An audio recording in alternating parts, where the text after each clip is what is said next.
Here's how. If anybody would come after me, he must deny himself and take up his cross and follow me. For whoever wants to save his life will just lose it.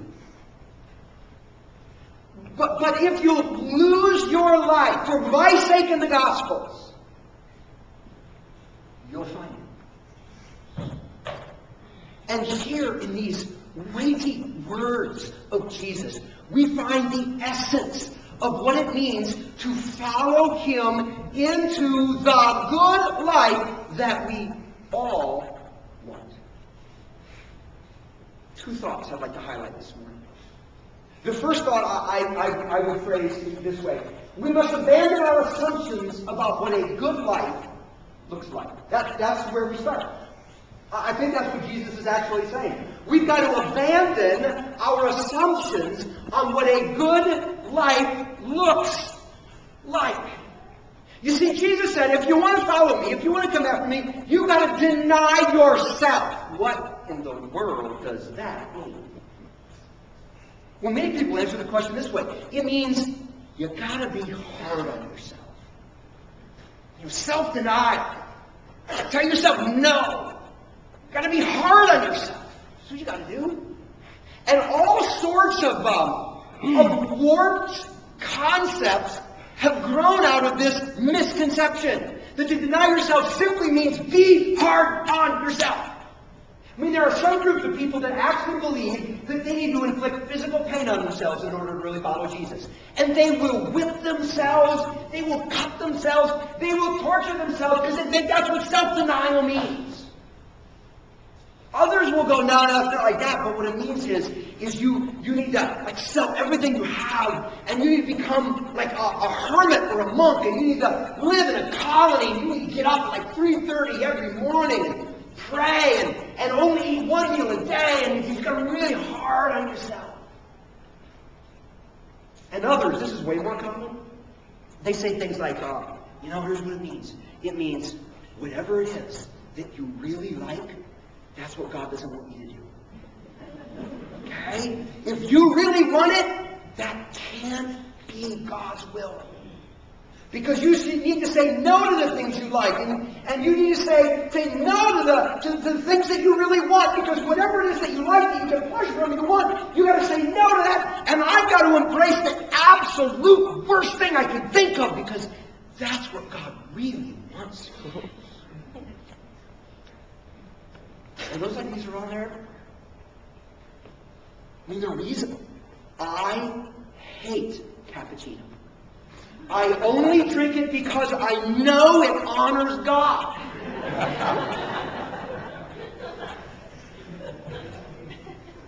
Look, when Jesus said, deny yourself, he was not saying, go out there and be hard on yourself.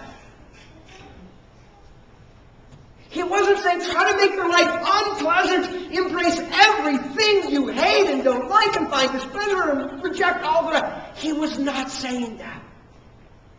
To really understand what Jesus was getting at when he said, deny yourself, we have to understand the context into which he spoke these words.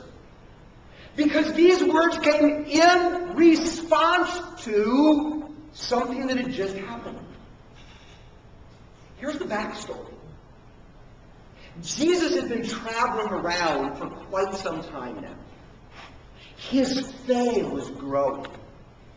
People saw the good he did, the freedom he brought, the healing that followed in his wake, the changed, bettered lives. And he was gaining a huge following. Wherever he would go, people would throng to him to listen to his insights on life, to have him touch and feed and heal and free and all that kind of cool stuff. And his disciples, his 12 closest buddies who traveled with him, they were starting to get a little reputation too. They were the right-hand people of the man, the Messiah, the one who's going to make it all right.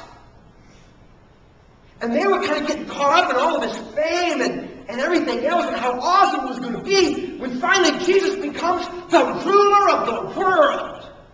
Sweet.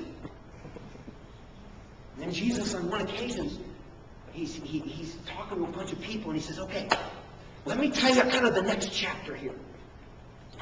Here's what's going to happen. In a little while, we're going to go to Jerusalem. Oh, great, that sounds good, Jerusalem. That's kind of the hub of everything we're doing. Okay, we're going to go to Jerusalem. And then I'm going to be betrayed. And then I'm going to be tortured. And then I'm going to die by crucifixion. And then I'm going to rise from the dead. And his disciples were like, you lost this right after going to Jerusalem. What? Huh? Yeah, I'm gonna go, be betrayed, I'm gonna suffer, I'm gonna die. And the Bible says that Peter, God bless him, Peter took Jesus aside and rebuked him. Boy, nothing audacious about that. Jesus, what are you thinking? He rebuked him. He was saying, no. It's not going to go like that. Jesus, you're the Messiah, and I know exactly how life is going to unfold when you're the Messiah. Here's what's going to happen. You're going to go to Jerusalem. You're going to put down all your enemies. You're going to be hailed as king. You're going to vanquish all the surrounding Gentile nations. You're going to establish your throne. We're going to be the cabinet. We're going to rule and reign. We're going to be prosperous. We're going to have money. We're going to have freedom. It's going to be awesome. See, Jesus, I know how life unfolds if you're the Messiah. And I know how life unfolds if you follow the Messiah. And what you just said isn't how it's supposed to work. And that's when Jesus said, First of all, he looked and he saw people listening. And when he saw people listening, he rebuked Peter. He said, you're thinking really human thoughts. You're really not thinking God thoughts there, Peter. And then it says, he gathered everybody around. Hey, everybody come in here. Hello.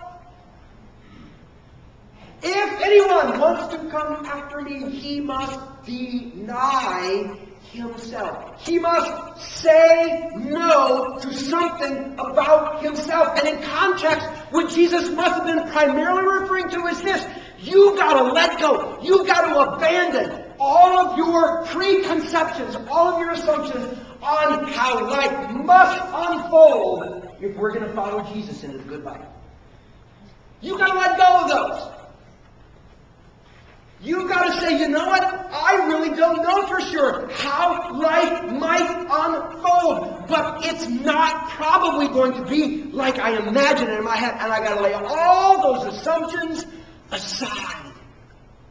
I think it's why Jesus added this phrase, and take up your cross and follow me. Because the crowd would go, take up your cross. That's not the way to life. It's the way to death.